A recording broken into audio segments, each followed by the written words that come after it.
I was thinking, woe is me or some other pained huffing, perhaps of a symptom or ailment. Perhaps with the word mer in front of it, has slid from the lips of the ear so misunderstood and overlooked of the couched and seated. Do you think about how difficult, and not to put too fine a point on it, shit your life is? Do you wish you were taller, richer, or dead? Do you wallow in the horror of it all, but in a much more floppy-haired way than Marlon Brando? Then you might be suffering from the worst sort of angsty bullshit. More angsty and bullshitty than any of the other emotional problems that somewhat clever and unfulfilled people suffer from, including despair, hangover, apathy, and jazz. That's right, you might be suffering from self-pity. My life. Don't even start me on it right now. My life. Not that I think that people with shit lives should deny their situations or anything like that, or to condemn people who reflect or feel sad about their time in bush or gulags, because self-pity isn't the same as self-reflection, or feeling sad.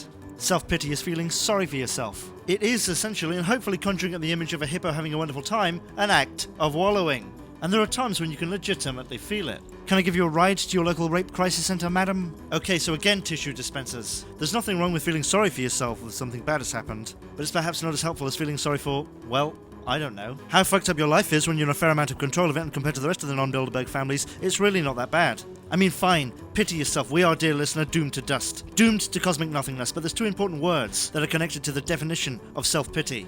Excessive and attention-seeking. I think that's actually 3 words in a hyphen, Steve. Eat steel, bitch!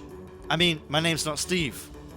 Despite all that about self-pity, I sometimes get the inkling that self-loathing might be held in less esteem. The same sort of esteem held by someone who's a fixer for the Harvey Weinstein School of Massage, and a realtor who thinks that anything legal is moral. Did I mention that I equate estate agents with spider crabs? It might be in their nature to be so unappealing. It might not be their fault, but I'd still give one both barrels and cook its guts up for breakfast. Gazup me and die. What was I saying? Self-loathing is not something held high by society. Do you hate yourself? Well, that's dysfunctional. Are you annoyed with yourself all of the time? Do you hold yourself to impossibly high standards? How very queer. But if you want to make that all not your fault, then go right to fucking head.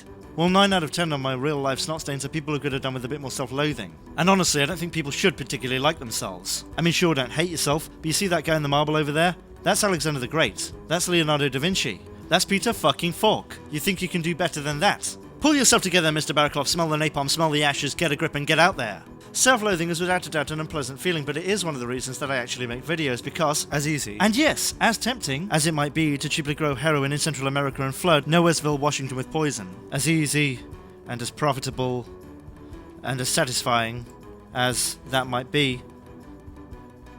What was I saying?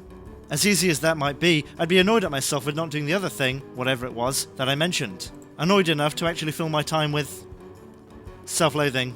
This, I think, can be incredibly helpful for all those talented someone else's out there who are being forced into being renal doctors by their parents who thought oncology was too competitive. There may be just as many people who, if not because of passion, keep going because they would hate themselves if they didn't. There is no dagger sharper than the one held by the voice in the back of your head.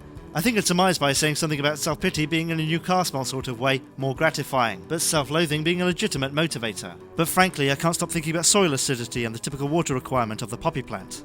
But maybe I'd hate myself too much, not if I started to grow opioids, but if I made my sleazy money in anything other than a cryptocurrency scam. By the way, buy my Greg Bucks, every other purchase must be a podcast.